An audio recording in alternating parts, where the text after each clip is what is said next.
نحمدہ ونصلی علی رسولہ الکریم اما بعد۔ محترم حضرات، عزیز دوستوں، جس عنوان کے تحت کچھ عرض کرنا چاہتا ہوں وہ عنوان ایک اہم مسئلے کے تحت ہے۔ وہ مسئلہ ختم نبوت ہے۔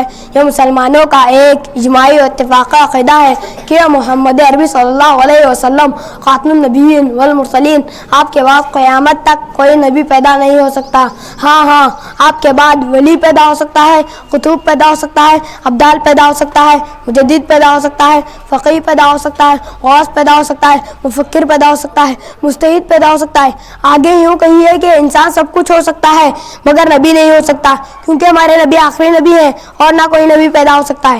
یہ مسلمانوں کا عقیدہ ہے اور اس کو کہتے ہیں عقیدہ ختم نبوت۔ یہ ایسا عقیدہ ہے کہ اس عقیدے کے بغیر آدمی کامل مومن نہیں کہلا سکتا، بلکہ یوں کہیے کہ وہ مومن ہی نہیں کہلا سکتا، کیونکہ اس عقیدے کی اہمیت اور ثبوت پر ایک دو قرآنی آیتیں نہیں بلکہ سینکڑوں آیتیں قرآنی اور احادیث مبارکہ شاہد ہیں۔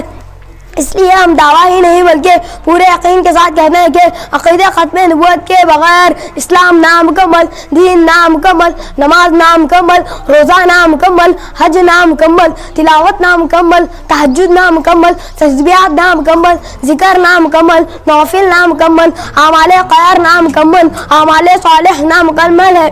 کیونکہ ایمان ہی نہیں تو پھر ان اعمال کا مکلف کیسے ہو سکتا ہے؟ چنانچہ اگر آپ تاریخ پر نظر رکھتے ہو تو آپ کو معلوم ہوا کہ وفات رسول صلی اللہ علیہ وسلم خلافت صدیق اکبر کے عین ابتدائی دور میں مانعین زکوٰۃ برسر پیکار تھے۔ دوسری طرف انکار ختم نبوت کا مسئلہ بھی سامنے آیا تھا۔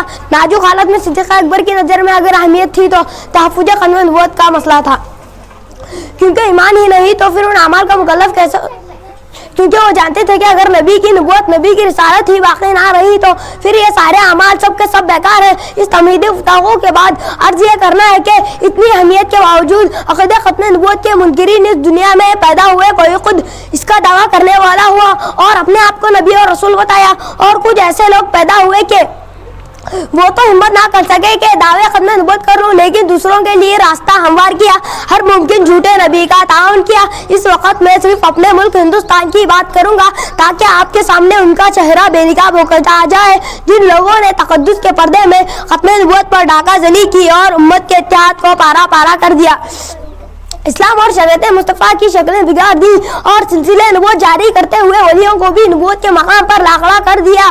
شاید ہماری ان باتوں کو سن کر پریشان ہو رہے ہوں گے، دنیا میں کوئی ایسا شخص ہو سکتا ہے جو ایسا جرم کرے اور ختم نبی محمد عربی صلی اللہ علیہ وسلم کے بعد کسی کے نبی ہونے کا دعویٰ کرے؟ دوستو ہاں ایسا ہوا اور آج بھی ہو رہا ہے۔ اس لیے میں آپ حضرات سے یہ کہنا چاہتا ہوں کہ جو کوئی بھی شخص اس بات کا دعویٰ کریں کہ میں نبی ہوں تو وہ سب سے بڑا جھوٹا ہے، کیونکہ میرے نبی نے کہا ہے کہ میں آخری نبی ہوں، میرے بعد کوئی نبی نہیں آئے گا۔ یہ بھی نبی صلی اللہ علیہ وسلم نے کہا ہے کہ قیامت تک ایسے جھوٹے پیدا ہوں گے جو نبی ہونے کا دعویٰ کریں گے، تو ہم ایسے لوگوں سے بچیں۔ اور ہمارے نبی نے جو کہا ہے کہ میں آخری نبی ہوں، اس عقیدے کو اپنے ذہنوں کی گرہ میں باندھ لیں اور ہم یہ بھی سوچیں کہ ہمارے نبی کے بعد قیامت تک کوئی نبی پیدا نہیں ہو سکتا۔ ہمارے نبی آخری نبی، ہماری شریعت آخری شریعت، ہماری قرآن آخری کتاب، اس کے بعد کوئی نئی شریعت، کوئی نیا نبی، کوئی نئی قرآن آنے والی نہیں، قیامت تک یہی دن باقی رہنے والا ہے۔ اللہ سے دعا ہے کہ اللہ تعالی ہمیں اس عقیدے پر بہت تک قائم رہنے کی توفیق عطا فرمائے، آمین۔ وما علینا الا البلاغ المبین۔